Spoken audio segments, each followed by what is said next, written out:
asshole for giving my daughters 1 week to leave my house after what they did to their half brother.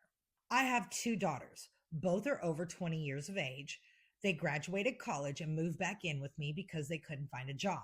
The house I live in is my late husband's house, Robert. For context, my daughter's dad and I got divorced 9 years ago.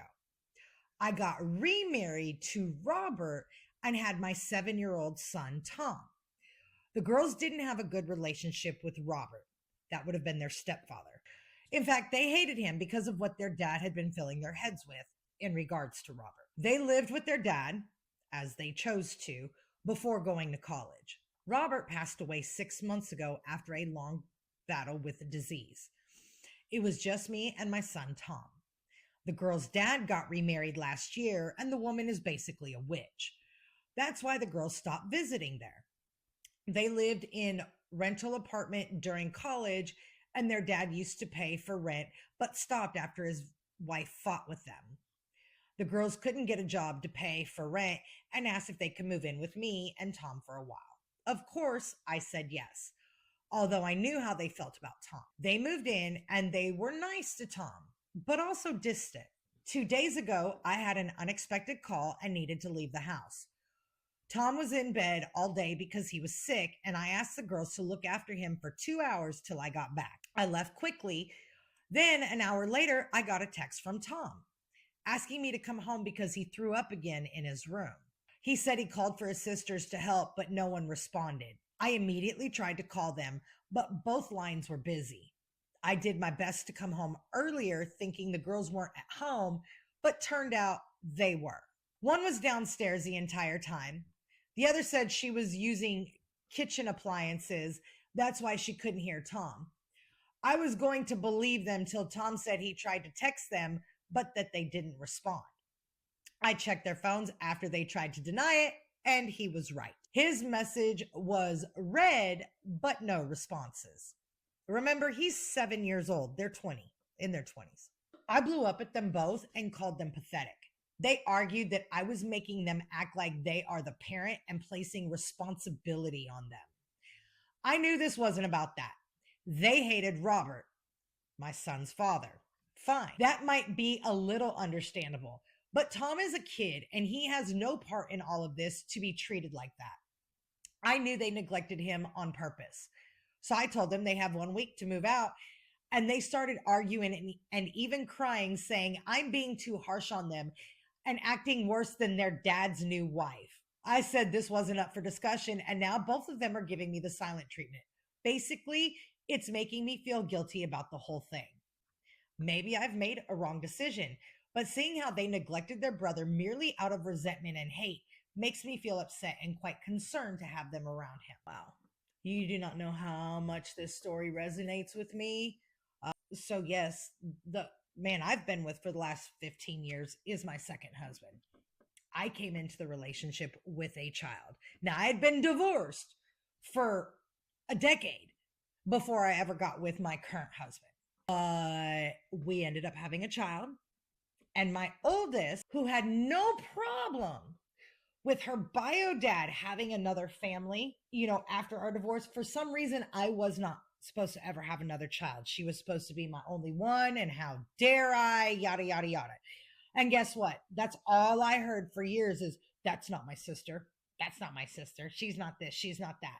I understand what it's like to be in a toxic situation where the bio dad lies to the children to get them to feel some kind of way. I also know what it feels like when said child doesn't even give you a chance to defend yourself, which is kind of interesting because when you're known as like the receipts queen, like you would think you'd go to the person that has the receipts. But guess what? Not all kids want to hear that, because I know when my daughter was 15 and she came home and she called me out of my name because her daddy lied to her about the reason why we got divorced. Well, he didn't lie. It was about infidelity, but he flipped it. Instead of admitting to him being the cheater, he lied to her and told her it was me.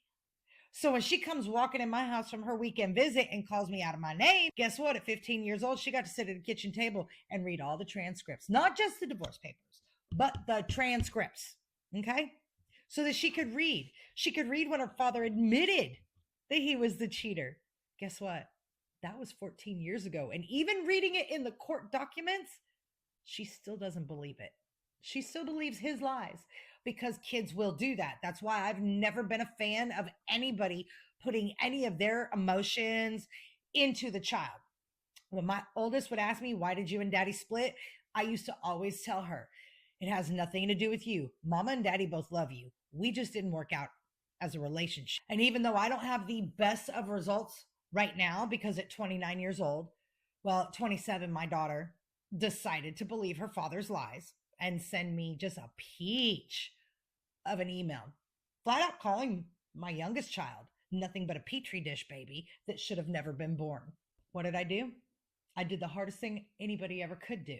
I didn't do anything. Now, of course, part of that is because she moved and she put a fake address on there. So yes, I could have sent a response letter to her dad's and sent all the receipts. But guess what?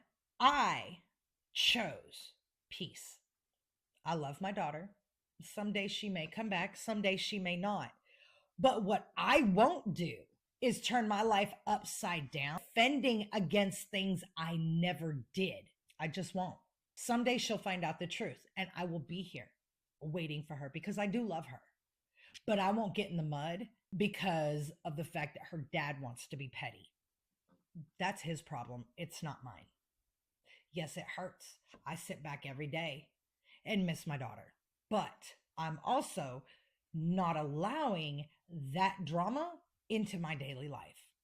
Why? Because I have another child, a child that didn't deserve that, a child that was treated as different because, well, my oldest did not like the man I married. She did at first, but that changed because her dad didn't like him. And as soon as her dad didn't like him, then all of a sudden he was the devil.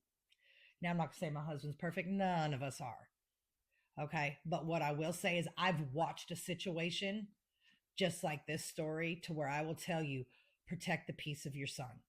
He was 7 years old. They want to say anything about, oh, you left him here with us for 2 hours.